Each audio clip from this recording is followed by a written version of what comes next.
ভূগোল বইয়ের পাতায় লেখা পরিষ্কার, পাহাড়ের ঢালে যেখানে জল জমতে পারে না সেখানে চা গাছ চাষ করা হয়। একটু এপাশ ওপাশ হতে পারে, তা বলে সেটা হাওড়ায়? বিঘের পর বিঘে জমিতে চা গাছের চারা। প্রবল গ্রীষ্ম ভালোই উতরে গিয়েছে, সামনে বর্ষা সামলাতে পারলেই কেল্লা ফতে। হাওড়ার বোটানিক্যাল গার্ডেনে পরীক্ষামূলকভাবে শুরু হয়েছে চা চাষ। লোয়ার দার্জিলিং থেকে চারা এনে রোপণ করা হয়েছে।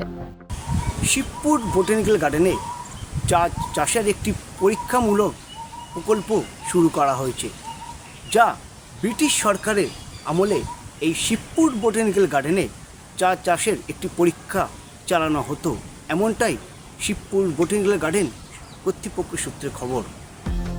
বোটানিক্যাল গার্ডেনে পরীক্ষামূলকভাবে প্রথম চা উৎপাদনের কথা ভেবেছিল ব্রিটিশরা। সালটা 1823 খ্রিস্টাব্দ। সফলভাবে চা উৎপাদন হয়েছিল। সময়ের সঙ্গে সঙ্গে পরিচর্যার অভাবে জগদীশচন্দ্র বসু বোটানিক্যাল গার্ডেন থেকে হারিয়ে গেল চা বাগান। এবার ফের নতুন উদ্যোগ।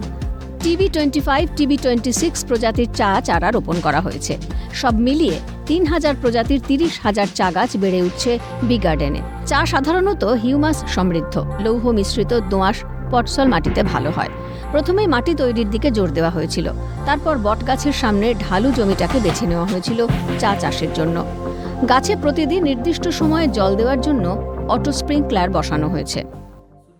स्टूडेंट्स एंड विजिटर्स जो more than 50,000 college students visit करते हैं गार्डन में, तो our main motive that we have to we are demonstrating it is for only the demonstration for the visitors and students and চায়কে grow করতে জন্য আমরা একটা সাইট সিলেকশনটা করেছি, কিরকম সাইটটা হয় তারপরে ওখানে চায় বাঁচতে পারবে।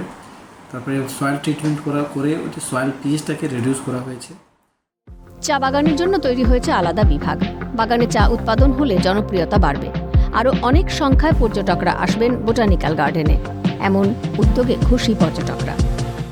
অবশ্যই ভালো লাগছে, আর এইরকম একটা নতুন উদ্যোগ এখানে হচ্ছে এটা জেনেও আমরা ভীষণ আনন্দিত হয়েছি। আসলে আমরা ঘুরতে আসি সব সময়, নতুন কিছু দেখেও ভালো লাগছে। একটি চা গাছের জীবন 50 থেকে 60 বছরের হয়, আর বছর 5-এর মধ্যে বোটানিক্যাল গার্ডেনের চা গাছে ফুল আসবে। একটি কুড়ি, দুটি পাতা দেখতে তখন দৌড়তে হবে না পাহাড়ের রানীর ঘরে। হাওড়া শহরেই মিলবে সেই দৃষ্টিসুখ। হাওড়া থেকে কলকাতা নিউজ।